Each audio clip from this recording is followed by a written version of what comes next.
कल किसी का प्रवचन सुनता था।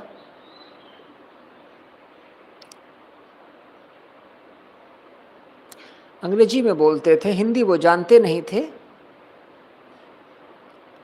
92 वर्ष का जीवन जिए और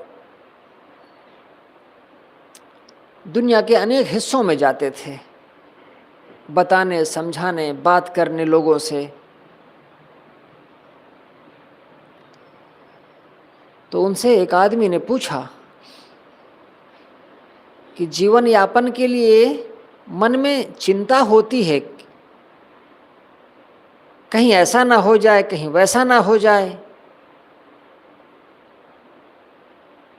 बताइए कैसे करूं? तो उन्होंने कहा, मैं तो कोई चिंता नहीं करता।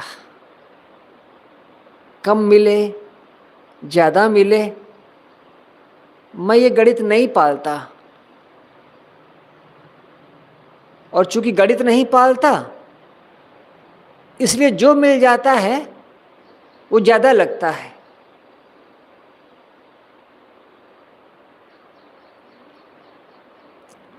बूढ़ा हो गया है शरीर और बहुत जगहों पर जाना पड़ता है, लेकिन मैं कभी नहीं सोचता कि मुझे कुछ चाहिए। और देखो, जी रहा हूं, कर रहा हूं।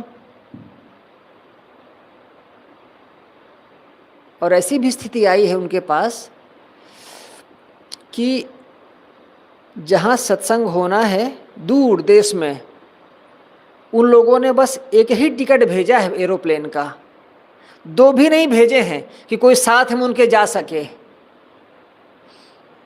और वो बूढ़ा आदमी अपने साथियों से बताता है, एक टिकट भेजा गया है मेरे लिए। उनको ये समझ में नहीं आया कि मेरा शरीर बूढ़ा हो गया है तो मुझे कोई एक सहयोगी भी चाहिए होगा। तो क्या तुम लोग इतना इकट्ठा कर पाओगे कि मेरे साथ एक आदमी और चल सके? मैं उन लोगों से नहीं कह सकता कि मेरे को 2 लोगों का टिकट भेजो। तो साथियों ने फिर इकट्ठा करके एक तीसरे को कहा कि तुम साथ चले जाओ, बूढ़े हो गए हैं, कोई दिक्कत हो जाए। तो ऐसी भी उनके पास स्थिति आई है। एक बार वो कहीं सत्संग करने गए हैं और वहाँ लड़ाई छिड़ गई और आना जाना एकदम बंद। तो क्या करें? सत्संग करने वाले सत्संग करके चले गए, अब वो अकेले क्या करें? अनजान जगह।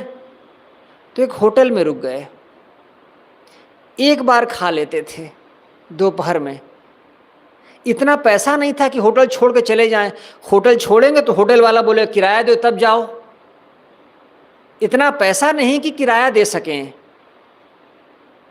तो रहते थे 1 महीना, 2 महीना, 3 महीना, और लड़ाई चलती गई और जा सकते नहीं थे।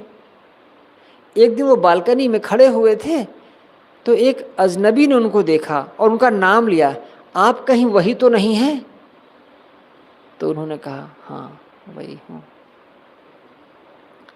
उसने कहा, मेरी तो किस्मत खुल गई, मैं इतना आपसे मिलने के लिए उत्सुक होता था, मैं क्या जानूं कि आप यहीं पर हैं, इसी शहर में हैं। अरे मैं इसी शहर का हूँ, हमारे घर चलिए, वहीं रहिए। तो उन्होंने उससे नहीं कहा कि भाई मैं कैसे फंसा हूँ यहाँ पर, देने को पैसा नहीं है। तो जब वो जाने लगा तो उसने $100 की एक नोट उनको दिया, मेरी तरफ से या आपके लिए, खर्चा के लिए। और जब आपको लगे कि आप मेरे पास आ सकते हैं, मुझे बता दीजिएगा, मैं आकर के ले जाऊंगा, आपको डिस्टर्ब नहीं करूंगा। उन्होंने $100 ले लिए। $90 किराया हो रहा था। $90 किराया हो रहा था उस होटल का। उन्होंने होटल का किराया चुकाया और वहाँ से अलग हुए और उसी आदमी के पास कुछ दिन रहे। वो आदमी बुढ़ापे में ये बात कहता था, जब उनसे पूछा गया कि जीवन यापन कैसे होगा, मुझे इस बात की चिंता होती है, तो उन्होंने कहा, मुझसे ज़्यादा बूढ़े तो नहीं हो गए हो तुम, और मैंने कभी नहीं सोचा कि जीवन यापन कैसे होगा, और फिर भी मेरा हो रहा है, चल रहा है।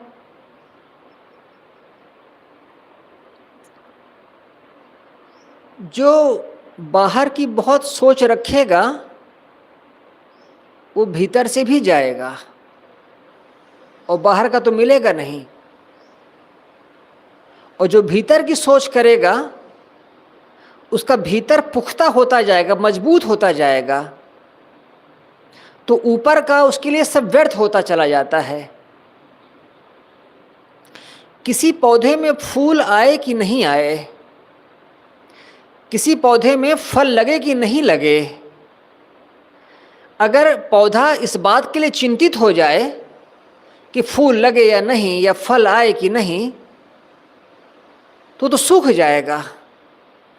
पौधा इस बात की चिंता नहीं करता है ऊपर क्या हुआ, पौधा सिर्फ इस बात की चिंता रखता है कि उसकी जड़ें गहरी चली जाएं, वहाँ तक पहुँच पाएँ। उसकी जड़ें जहाँ पर पानी का स्रोत है, जहाँ पर नमी है, अगर वहाँ तक उसकी जड़ें पहुँच गई तब वो पौधा बचा रह जाएगा, तब उसमें फूल भी आएंगे और फल भी आएंगे। तो जो भीतर की चिंता करता है, जो भीतर की परवाह करता है, उसका ऊपर अपने आप बनता चला जाता है, और जो ऊपर के लिए सिर्फ परेशान रहा, उसका भीतर भी जाना है और बाहर भी जाना है। और धोखे से अगर बाहर कुछ मिल भी गया तो छूटना है।